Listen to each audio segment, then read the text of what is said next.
Գեղարքունիքում ականի պայթյունից զինծառայող է վիրավորվել, Հայաստանի պաշտպանության նախարարությունն է հայտնում։ Զինվորի կյանքին վտանգ չի սպառնում, նա հոսպիտալի բուժանձնակազմի հսկողության տակ է, ռազմական գերատեսչությունը չի հստակեցնում զինվորի վիրավորման հանգամանքները։ Բաքուն կրկին հաղորդում է, թե Հայաստանի զինված ուժերի ստորաբաժանումները կրակել են ադրբեջանական բանակի դիրքերի ուղղությամբ։ Հայաստանը հերքում է այս հայտարարությունն, ինչպես նախորդ բոլոր օրերին հերքել է հրադադարը խախտելու Բաքվի բոլոր պնդումները։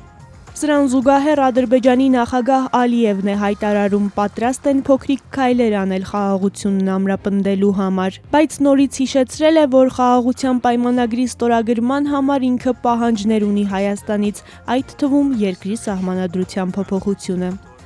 ԱՄՆ կոնգրեսի հայկական հարցերով հանձնախումբը Բաքվում պահվող հայերին ազատ արձակելու և Հայաստանի ինքնիշխանությունն ու անվտանգությունը պաշտպանելու հարցով երկկուսակցական նամակ է ուղարկել պետքարտուղար Մարկո Ռուբիոին և ազգային անվտանգության խորհրդական Մայքլ Ուոլթսին։ Հանձնախմբի անդամները կոչ են արել ամերիկյան ղեկավարությանը ջանքեր գործադրել ադրբեջանական ագրեսիան դադարեցնելու և Հարավային Կովկասում արդար և կայուն խաղաղություն հաստատելու խոչընդոտները հաղթահարելու ուղղությամբ։ Վաշինգտոնն անհանգստացած է Ուկրաինայում ռազմական գործողություններին Ռուսաստանի կողմից չինացիների մասնակցության մասին հաղորդումներով։ Այս պատերազմում Չինաստանը Ռուսաստանի հիմնական հանցակիցն է, հայտարարել է պետդեպարտամենտի ներկայացուցիչ Թեմի Բրյուսը։ Ավելի վաղ Ուկրաինայի նախագահ Զելենսկին էր հայտարարել, որ երկրի արևելքում Ռուսաստանի կողմից նաև չինացիներ են կռվում, նրանցից երկուսն էլ գերեվարվել են։